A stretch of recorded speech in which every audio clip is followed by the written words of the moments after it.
Assalamualaikum warahmatullahi wabarakatuh dan selamat pagi. Yang terhormat Bapak Ahmad Mutadin, SPD MPD, selaku dosen pengampu untuk mata kuliah profesi pendidikan dan teman-teman yang berbahagia. Pada kesempatan kali ini, kelompok 4 akan menjelaskan mengenai materi kompetensi kepribadian guru. Kelompok 4 beranggotakan yang pertama, saya sendiri Rahmadina Cahyaningrum dengan NIM 2005046002. Lalu ada Putri Wulandari dengan NIM 2005046008. Selanjutnya yaitu Muhammad Gibraltar dengan NIM 2005046021. Ya, untuk sub yang pertama yaitu pengertian kompetensi dan kepribadian guru. Kompetensi di dalam bahasa Inggris yaitu sama dengan kata kompetensi, yang berarti the ability to do something well, atau kemampuan untuk melakukan sesuatu dengan baik. Ya, pengetahuan, keterampilan, dan nilai-nilai dasar yang direfleksikan dalam kebiasaan berpikir dan bertindak merupakan kompetensi. Nah, kebiasaan berpikir dan bertindak secara konsisten ini dalam arti memiliki pengetahuan, keterampilan, dan nilai-nilai dasar untuk melakukan sesuatu. Nah, dengan demikian, kompetensi adalah sebuah penguasaan terhadap suatu tugas, keterampilan, sikap, dan apresiasi yang diperlukan untuk menunjang kualitas guru yang sebenarnya yang ditunjukkan dalam bentuk penguasaan pengetahuan secara profesional. Oleh karena itu, guru yang berkualitas merupakan guru yang memiliki kompetensi dalam hal keilmuan dan kepribadiannya. Ya, yang selanjutnya yaitu kepribadian guru. Kepribadian guru adalah salah satu unsur yang sangat menentukan keakraban hubungan guru dengan anak didiknya. Nah, kepribadian guru ini akan tercermin dalam sikap dan perbuatannya dalam membina dan membimbing anak didiknya. Kepribadian guru ini merupakan keseluruhan dari sikap individu yang terdiri dari unsur psikis dan fisik. Artinya, seluruh sikap dan perbuatan seseorang akan menggambarkan suatu kepribadian apabila dilakukan secara sadar. Kepribadian merupakan suatu hal yang sangat menentukan tinggi rendahnya kewibawaan seorang guru dalam pandangan anak didik dan masyarakat. Kepribadian guru ini adalah sebagai seluruh aspek-aspek pribadi guru yang melekat dan dinamis, yang menjadi dasar dan memengaruhi cara berpikir, merasa, dan berperilaku dalam menjalankan tugasnya sebagai pendidik, baik dalam interaksinya dengan siswa, dengan rekan guru lain, dengan staf, dengan pimpinan, serta dalam organisasi pendidikan sekolah. Nah, berdasarkan pernyataan tersebut, kepribadian guru ini merupakan hal yang berhubungan dengan pribadi guru yang dapat dilihat dari penampilan, sikap, dan tingkah laku pada diri guru tersebut. Oleh karena itu, kepribadian itulah yang akan menentukan apakah ia bisa menjadi pendidik yang baik bagi anak didik dan melakukan perbuatan positif agar dapat mengangkat kewibawaannya terutama di depan anak didiknya. Ya, materi selanjutnya akan dijelaskan oleh rekan saya. Baik, materi selanjutnya itu mengenai subkompetensi kepribadian guru. Seperti yang kita tahu bahwa untuk mencetak peserta didik yang berkualitas itu, guru harus memiliki 4 kompetensi, yaitu kompetensi pedagogik, sosial, profesional, dan juga kompetensi kepribadian. Nah, kompetensi kepribadian guru sendiri ini dibagi menjadi beberapa subkompetensi. Yang pertama itu kompetensi kepribadian guru yang mantap dan juga stabil. Seperti yang kita tahu bahwa sikap melanggar baik aturan, norma, dan juga sikap asusila dan tindakan kurang sopan yang dilakukan oleh peserta didik ini merupakan pantangan yang harus dihindari oleh pendidik itu sendiri. Nah, nilai-nilai karakter dari kompetensi kepribadian guru yang mantap dan stabil ini yang dimaksudkan adalah di mana pendidik memiliki sifat-sifat seperti bertindak sesuai norma hukum, norma terkait sosial. Selain itu juga memiliki perasaan percaya diri sebagai guru serta bersikap kukuh terkait norma yang diyakini yang tercermin dalam perilaku seorang guru. Uh, Subkompetensi yang kedua ini mengenai kepribadian yang arif dan juga bijaksana. Nilai-nilai dari kepribadian yang arif seorang pendidik ini dimaksudkan antara lain menampilkan tindakan yang didasarkan pada kemanfaatan, keterbukaan berpikir, dan juga bertindak serta memiliki etos kerja sebagai seorang guru. Yang ketiga itu mengenai kepribadian yang dewasa. Jadi dimaksudkan di sini itu seperti mampu menampilkan kemandirian dalam bertindak sebagai pendidik dan juga memiliki etos kerja sebagai seorang guru.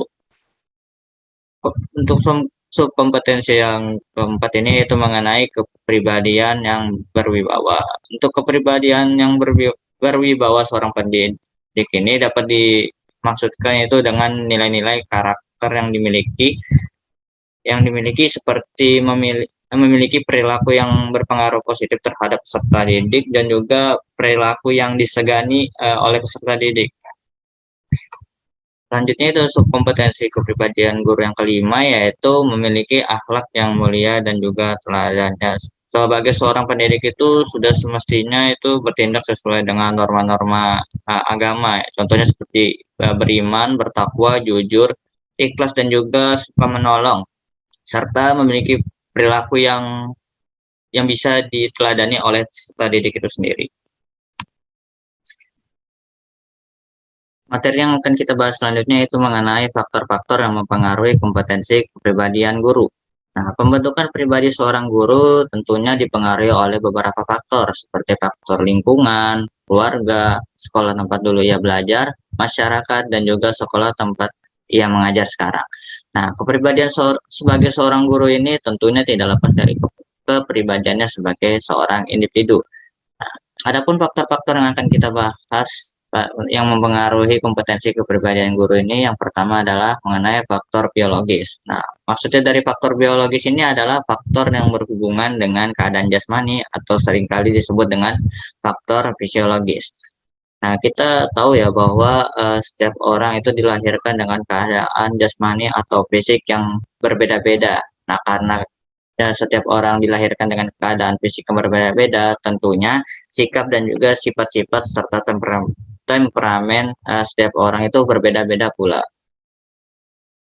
Untuk faktor selanjutnya itu mengenai faktor sosial. Nah, faktor sosial yang dimaksud di sini adalah masyarakat.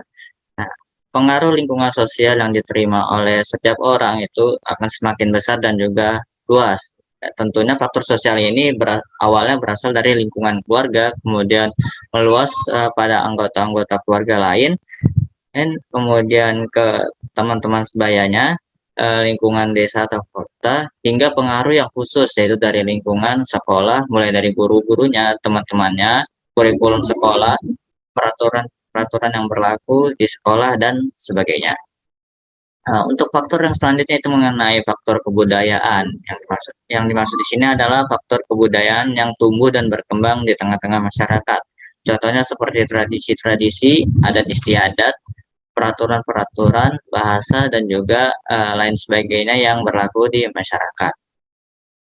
Baik, untuk materi selanjutnya itu mengenai pengaruh kompetensi kepribadian guru terhadap kepribadian siswa yang akan dijelaskan oleh rekan saya. Baik, selanjutnya yaitu mengenai pengaruh kompetensi guru terhadap kepribadian siswa.